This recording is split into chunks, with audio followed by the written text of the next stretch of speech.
दोस्तों मैं आज जिस किताब का रिव्यू लेके आया हूं इसका नाम है Lahore the architectural heritage by Lucy Peck. ये किताब बेसिकली लाहौर के आर्किटेक्चर के हवाले से बात करती है। और शुरू में आप देख सकते हैं कि ये एक मैश बनी हुई है, विंडो टूवर्ड्स रिवर रावी। अगर if you have ever been to Lahore fort तो आप वहां से देख सकते हैं कि इस तरह का जो झरोका है ये लाहौर फोर्ट से आपको नजर आएगा, जो किसी जमाने में बेसिकली रिवर इसके नीचे से बहता था। तो ये झरोके गालबन उसी दौर की याद कराते हैं। तो इस किताब का जो शुरू है, बेसिकली इसको लिखने वाली जो खातून है उनका नाम लूसी पैक है। She was educated in the UK और एक क्वालिफाइड आर्किटेक्ट है, टाउन प्लानिंग में जिनके पास डिग्री है। और she lived for 10 years in Delhi and wrote Delhi, A Thousand Years of Building, and Agra, The Architectural Heritage, and Fatehpur Sikri, Revisiting Akbar's Masterpiece. तो इसी तरह ये किताब लिखी गई है। इसके मैं अब इंट्रोडक्शन से शुरू करते हैं इस किताब को। कह रही है कि लाहौर की हिस्ट्री, ग्रोथ और आर्किटेक्चर की इस किताब में बात की गई है।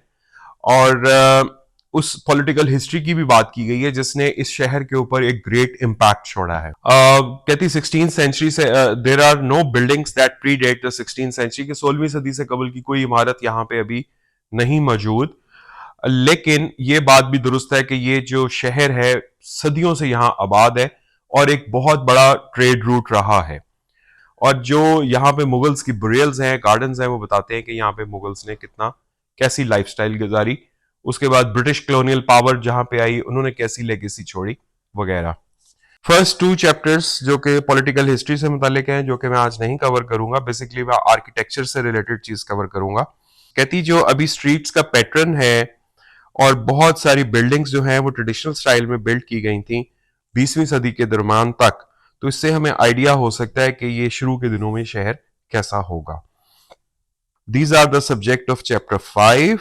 चैप्टर्स की बात कर रही हैं कि मुगल्स रावी क्रॉस करके इधर आए और कई उनकी यहाँ पे फाइनेस्ट बिल्डिंग्स जो हैं आइदर साइड पे मौजूद हैं। पहला चैप्टर जो है इस किताब का है हिस्ट्री ऑफ लाहौर।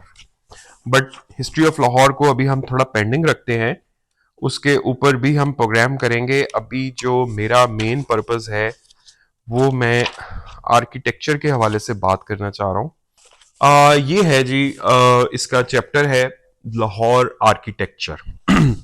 इसमें ये पहले बात करेंगी मुगल्स के बारे में कि बहुत कम मुगल स्ट्रक्चर्स बाकी रह गए हैं, टूम्स रह गई हैं, मॉस्क रह गई हैं। ज्यादातर जो मटेरियल कहती हैं जो बिल्डिंग्स में यूज हुआ वो ब्रिक, यानी कि आपकी जो ब्रिक होती है, और टिम्बर, लकड़ी का था। यही दो चीजें जो हैं कहती हैं कि यूज हुई हैं, ब्रिक और टिम्बर। और अगर ये दोनों नहीं होते थे तो मड ब्रिक यूज की जाती थी। कह रही हैं कि टाइल्स और प्लास्टिक जो था उसका यूज कॉमन था। लेकिन जो काशीगरी थी और उसके अलावा जो इस किस्म का जो रेड सैंडस्टोन था, मार्बल था, वो मखसूस बिल्डिंग्स के लिए जो था उसकी यूज किया जाता था आर्किटेक्ट में। और यहाँ पे ये आप देख सकते हैं कि ये इन्होंने दिखाया है कॉलम्स इरेक्ट हुए में, ये किस तरीके से यहाँ पे इन्होंने दिखाया है कि ऑर्नामेंट्स डेकोरेट किए गए हैं। जो पैलेस बिल्डिंग्स हैं, यानी कि जो शाही महल की बिल्डिंग्स हैं जो स्पेशली किले की हैं, वो मुगल नोबिलिटी के उसको रिफ्लेक्ट करती हैं। और उसके अलावा बताती हैं कि ये एक स्टैंडर्ड फॉर्मूला को फॉलो करती थी। इंटरलिंक्ड कोर्टयार्ड्स, यानी कि इनके जो सेहन होते थे वो इंटरलिंक होते थे, सराउंडेड बाय सिंगल और 2 स्टोरी एकोमोडेशन। मतलब कि बीच में सेहन होता था और सिंगल या डबल स्टोरी जो मकान होता था, चारों तरफ से उसके कमरे हुआ करते थे। ये उस जमाने का पैटर्न बता रही हैं कि टाइल्स बहुत एक्सट्रीमली थिन होती थी और स्क्वायर टाइल से बहुत डिफरेंट हुआ करती थी। और the technique for manufacturing this was described in 1884 gazetteer. और बताया गया कि काशीगरी जो है 1884 के गैजेट में बताया गया कि ये कैसे की जाती थी। Tiles were made from a plaster खमीर, मिक्सचर ऑफ सैंड, लाइम, चूना and powdered glass, in itself a skilled manufacturing process. यानी कि काशीगरी के लिए ये मटेरियल यूज होता था, plaster, mixture of sand, lime and powdered glass, made into a paste with rice water and then cut to size and dried. ये technique बता रहे हैं कि ये जो काशीगरी थी उसके लिए मटेरियल किस तरह तैयार होता था. और this was then covered with the kanch शीशा made by mixing pounded coloured glass in a fluid made from plants and put in a furnace until the glass on the surface is fused. These very thin tiles were then stuck to the plastered walls. तो वो बता रही हैं कि इस material से आपकी thin tiles बनाई जाती थी और इसको फिर जो है प्लास्टर्ड वॉल्स के ऊपर चिपका दिया जाता था. तो ये चीज जो है ये काशीगरी कहलाती थी. If you could see this picture तो वो ये बता रही हैं कि इस डिजाइन में इस शेप में जो है ज्यादातर मॉस्क्स और इनके जो टूम्स थे वो बनाए जाते थे, जिसका ये जिक्र इस तफसील से इस पैराग्राफ में कर रही हैं. और ये कहती हैं कि तो उसके अलावा साले सिंधी मॉस्क है, लेट 16th सेंचुरी, है टिपिकल मुगल मॉस्क फसाड. ये फसाड से मुराद जो उसका फ्रंट फेस है वो ये आप देख सकते हैं कि किस तरीके से वो बता रही हैं कि कैसे इसका जो है ना तामीरात हुई थी. और उसके अलावा वो फिर चलती हैं कि फॉर इंस्टेंस छज्जाज बिलो द पैरापेट्स, यानी कि पैरापेट से मुराद है बनेरों के नीचे जो छज्जे होते थे. तो मतलब ये वो बता रही हैं कि इस तरीके से 8 चैम्बर्स हुआ करते थे. 8 इसका ये बता रही हैं कि उसका जो लेआउट था इसको हश्त बहिश्त कहा जाता था, यानी कि इसके 8 पैराडाइजेस, 1 2 3 4 5 6 7 8, यानी कि जो मेन सेंट्रल बिल्डिंग है उसके इर्द गिर्द ये 8 ओपन आपको जो नजर आ रहे हैं इसको वो बता रही है कि हश्त बहिश्त कहा जाता था, जो कि which refers to the 8 chambers that surround the central one. While the tomb of Dai Anga के टूम की बात कर रही हैं, is a rare survival of this later type. और उसके बाद कहती हैं गार्डन पेविलियंस वगैरह हुआ करते थे. और वो बता रही हैं कि ये जो आर्किटेक्चरल डिजाइन थे ये थ्रू एंड थ्रू बिल्डिंग्स के अंदर अपीयर हुआ करते थे कि मुगल लाहौर में जो आपकी अर्बन हाउसिंग थी वो लॉफ्टी होती थी. तो जो कॉमन चीज थी वो तो मड ब्रिक से बनी हुई थी, लेकिन जो वो बता रही हैं कि जो स्पेशल बिल्डिंग्स थी उसमें खसूसी जो है ब्रिक वर्क और टिम्बर यूज किया जाता था. जो बर्न ब्रिक्स और जो रूफ्स थी उनमें से पानी कहती हैं अंदर आ जाया करता था और कोलैप्स हो जाया करता था अगर उसको वेल मेंटेन नहीं किया जाता. तो ये जुमाने के आर्किटेक्चर की बात कर रही हैं. But so treasure during hot summer nights and sunny winter days that their use continues to the present day. जबकि ये चीज आज भी लाहौर में इसी चीज को बनाया जाता है कि हॉट समर नाइट्स में भी ये यूज होती है और सनी विंटर डेज में भी ये इस तरह ही यूज हो जाती है. इसके बाद वो बता रही हैं कि लेट मुगल पीरियड्स में ये आर्किटेक्चर का वो बता रही हैं बेसिकली कि आसफ खान का टॉम, और उसमें ये काशीगरी तो नहीं थी लेकिन उन्होंने ग्लेज स्टाइल्स को भी ज्यादा यूज किया है. और ये लेटर मुगल पीरियड की बात कर रही हैं. तो उसमें वो बता रही हैं कि किस तरह जो ये आर्च आप देख सकते हैं कि इसका किस तरह सॉफ्ट लिफ्ट है, आर्च किस तरह बनी हुई है. उसके बाद वो बता रही हैं कि सिख पीरियड आ जाता है. We know considerably more about construction in later periods. Examination और construction techniques at the Chuna Mandi हवेली. चूना मंडी हवेली की बात कर रही हैं. Typical of other buildings of the period reveal small brick laid with mud mortar, lime, kankar plaster and timber lintels. जो Sikh period में जो चीजें बनाई गई हैं वो ज्यादा मजबूत बनाई गई हैं. I think that has something to do with the defence maybe. लेकिन वो ये कह रही हैं कि लाइम, कंकर प्लास्टर और टिम्बर लिंटेल्स के थ्रू जो है ना बिल्डिंग्स में उसका वो ज्यादा नजर आता है. और वो कहती हैं कि आप देख सकते हैं ये उन्होंने सिख पीरियड की ये बिल्डिंग दिखाई है. आप इसमें देख सकते हैं कि किस तरीके से जो है ना जो मटेरियल मैंने आपको बताया वो मटेरियल इस बिल्डिंग में डिजाइन हुआ है. और ये आप इसका डिजाइन भी चेक कर सकते हैं कि जो कि सिख पीरियड में बाद में बना है. मतलब अगर अगर आप घूमने फिरने वाले तो ये arch type later Mughal area era है. और ये जो आपको चीज इस तरह नजर आ रही है this is Sikh construction architectural style, जिसके बारे में बात वो कर रही हैं कि इसमें कंकर प्लास्टर और टिम्बर लिंटल्स और मड मार्टर यूज हुआ करता था. मेयो स्कूल ऑफ आर्ट अब नेशनल कॉलेज ऑफ आर्ट्स हो गया है, एनसीए कहते हैं जिसको. पहले ये मेयो स्कूल ऑफ आर्ट था. तो इस वक्त ये जो प्रिंसिपल थे 1875 टू 1893 वो लॉकवुड किपलिंग थे. तो उनका ये ख्याल था फियर्ड दैट द स्किल्स. वो कहती है कि जो लॉर्ड किपलिंग थे, जो लॉकवुड किपलिंग थे वो डरते थे कि ट्रेडिशनल बिल्डिंग स्टाइल से ये ऐसा ना हो कि जो आपका ट्रेडिशनल बिल्डिंग स्टाइल है वो कहीं गायब हो जाए। क्योंकि जाहिर है नई कंस्ट्रक्शन हो रही थी, कॉलोनियल पीरियड आ गया था, ब्रिटिशर्स आ गए थे, तो वो ये समझते थे, इसलिए उन्होंने जो लोकल क्राफ्ट्समैन का स्टेटस था उसको थोड़ा एनहेंस कर दिया था। अभी मेरे पास एक और किताब भी पढ़ी है, भाई राम सिंह के ऊपर है, कि वो क्या जीनियस था जिसने वो सारा डिज़ाइन किया, मेयो स्कूल ऑफ आर्ट और ये वो, उसको भी हम किसी वक्त करेंगे। तो जो जो लॉकवुड किपलिंग थे, लॉर्ड लॉकवुड किपलिंग जो थे, उन्होंने लोकल आर्टिसंस जो थे उनको बड़ा प्रमोट किया, ताकि किसी तरीके से ऐसा ना हो कि मॉडर्न आर्किटेक्चर के अंदर हमारा जो पुराना ट्रेडिशनल मुगल मुगल पीरियड का आर्किटेक्चर चला आ रहा है वो कहीं छुप ना जाए। तो उनके जो बड़े एक ब्रिलियंट स्टूडेंट थे, जिसका मैं अभी आपसे जिक्र कर रहा था, उनका नाम था भाई राम सिंह। उन्होंने लाहौर के बड़े बहुत सारी बिल्डिंग्स डिजाइन की हैं, उसमें एनसीए भी आ जाता है, लाहौर म्यूजियम भी आ जाता है। तो ये आप देख सकते हैं कि ये ब्रिक ब्रिक का आर्किटेक्चर स्टाइल चेक कर सकते हैं वॉल सिटी के अंदर। उसके अलावा एच एस एन कॉलेज की ये ब्रिक डिटेल, ये डिटेल आप चेक कर सकते हैं, भाई राम सिंह एट एच.एस.एन कॉलेज। ये आप देख सकते हैं जालियां किस तरह डिजाइन हुई हुई हैं, ये सारा भाई राम सिंह का काम है।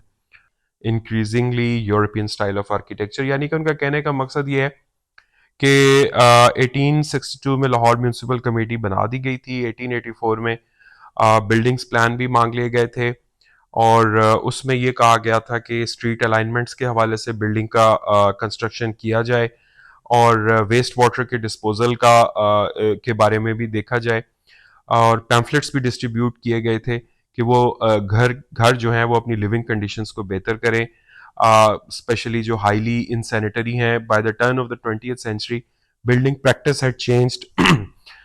जो बिल्डिंग बनाने का तरीकाकार था 20th सेंचुरी के टर्न होता ही चेंज हो गया था। इसमें प्लम्बिंग इन्वॉल्व हो गई थी, ड्रेनेज हो गई थी, वेंटिलेशन इन्वॉल्व हो गई थी, ज़्यादा खिड़कियां बनानी शुरू कर दी गई थी, वेंटिलेशन ग्रिल्स बनानी शुरू कर दी गई थी, पंखे लगने शुरू हो गए थे, और ताकि जो आपके अपर कमरे हैं वो गर्मी से महफूज रह सकें।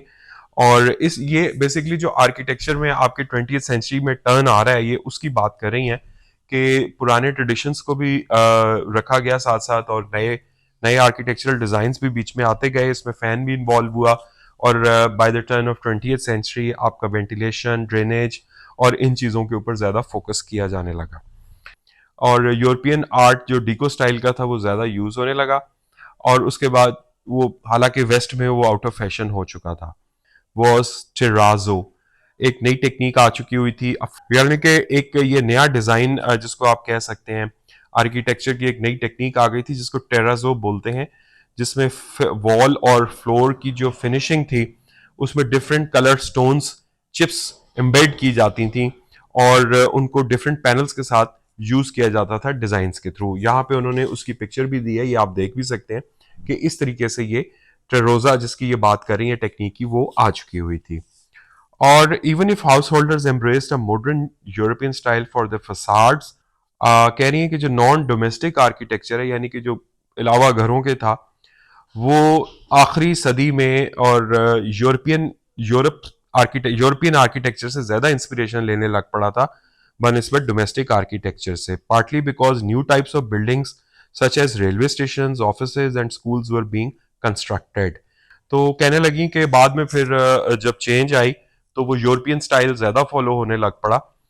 उसकी वजह ये थी कि आपके मॉडर्न मटेरियल्स आ गए थे कंस्ट्रक्शन के, जैसे कंक्रीट हो गया, उसके बाद फिर एयर कंडीशनिंग का सिस्टम आ गया, तो वो फिर जो वर्ल्ड वाइड आर्किटेक्चर का स्टाइल था वही फॉलो होने लग पड़ा। अब जितनी भी बिल्डिंग्स आप देख सकते हैं जो डोमेस्टिकली बन रही हैं, ऑफिसेज हैं या जो घर हैं, उनका जो अब स्टाइल है अब एक सा है। अब आपको उसके अंदर वो मुगल एरा का टच नजर नहीं आएगा, ना आपको विक्टोरिया कॉलोनियल स्टाइल का टच नजर आएगा। कॉलोनियल से मुराद के जो उस जमाने में बनाया गया, और उसके अलावा जो ये भाई राम सिंह के आर्किटेक्चर इन्होंने दिखाया है, ये जिस तरह मैशिंग जालियां हैं, ये भी अब आपको घरों में ज्यादातर नजर नहीं आएगा। तो अब फ्लैट होम्स हैं, और उसकी वजह यह है कि वो बता रहे हैं कि कोशिश कर रही हैं कि वर्ल्ड वाइड जो मटेरियल यूज होना शुरू हो गया और फिर एयर कंडीशंस आ गए, उन्होंने तमाम घरों में एक तरह से यकसानियत पैदा कर दी। तो अब यूरोप के जो घर हैं और इधर लाहौर में जो आर्किटेक्ट हो रहा है, आर्किटेक्चरिंग इस वक्त हो रही है, उसको, खैर ये किताब तो 2014-15 में मैंने ली थी, तो उस ज़माने की वो बता रही हैं, उस बात को भी ज़्यादा अरसा नहीं हुआ कि वही अब स्टाइल जो है फॉलो होना शुरू हो गया है, और वो जो हमने मुगल इरा और कॉलोनियल इरा और जो सिख इरा की आर्किटेक्चर्स देखे थे, वो अब लोग ज़्यादातर उसको यूज़ नहीं करते। जैसे कि आपने ये देखा काशीगरी के बारे में मैंने आपको बताया कि काशीगरी का जो स्टोन था किस तरीके से वो लोग बनाया करते थे, mixture of sand, lime and powdered glass. और ये बजाते खुद एक बड़ा ज़बरदस्त स्किल्ड मैन्युफैक्चरिंग प्रोसेस हुआ करता था, जिसमें आपका पाउडर ग्लास भी डाला जाता था, और उसके अलावा मुख्तलिफ चीज़ें यूज़ करके इन पतली पतली टाइलों को किया जाता था। तो वो बहरहाल चीज़ें ख़त्म हो गई। टूम्स के जो स्टाइल्स इन्होंने बताए, ये भी अब any more they are not followed in the buildings. अब ज़्यादातर जो बिल्डिंग्स हैं उसका एक ही स्टाइल है, और वो आप देख सकते हैं इससे बिल्कुल मैच नहीं करता जो कि इधर दिखाया गया है। तो गर्ज ये है कि ये एक छोटा सा चैप्टर था जो मैंने आज आर्किटेक्चर के ऊपर कवर करने की कोशिश की है। तो कहने का मकसद ये है कि अब जो जिस तरह आगे अब जो बिल्डिंग्स बन रही हैं उसमें वो बता रही हैं कि क्या चेंजेस आई, और जो पीछे वाली बिल्डिंग्स थी उनका उन्होंने थोड़ा सा आर्किटेक्चर स्टाइल बताने की कोशिश की है। आगे जाके चैप्टर्स में फिर फोर्ट है, बादशाही मॉस्क है। इस बुक के अंदर बहुत सारे मैप्स भी यूज हुए हैं, ये देख सकते हैं आप, मुख्तलिफ इलाकों के मैप्स हैं। तो हम इंशाल्लाह इन चैप्टर्स को कवर करेंगे। और तकरीबन लाहौर के हवाले से इन्होंने बड़ी इसमें चीज़ें लिखी हुई हैं। ये सर गंगा राम की भी पिक्चर आप देख सकते हैं, क्योंकि सर गंगा राम ने भी लाहौर में बड़ी इनकी कॉन्ट्रीब्यूशंस हैं। तो ये इंशाल्लाह हम लोग कवर करेंगे कॉलोनियल लाहौर और ये सारा कुछ किसी वक्त। तो आज मुझे इजाज़त दीजिए। आज मैं लाहौर के आर्किटेक्चरल हेरिटेज के हवाले से आपको बस इतना ही बताना चाहता था। इंशाल्लाह फिर नेक्स्ट सेशन में किसी और वक्त इस बुक की बाकी तफसील पे बात करेंगे। Thank you very much. खुदा हाफिज़।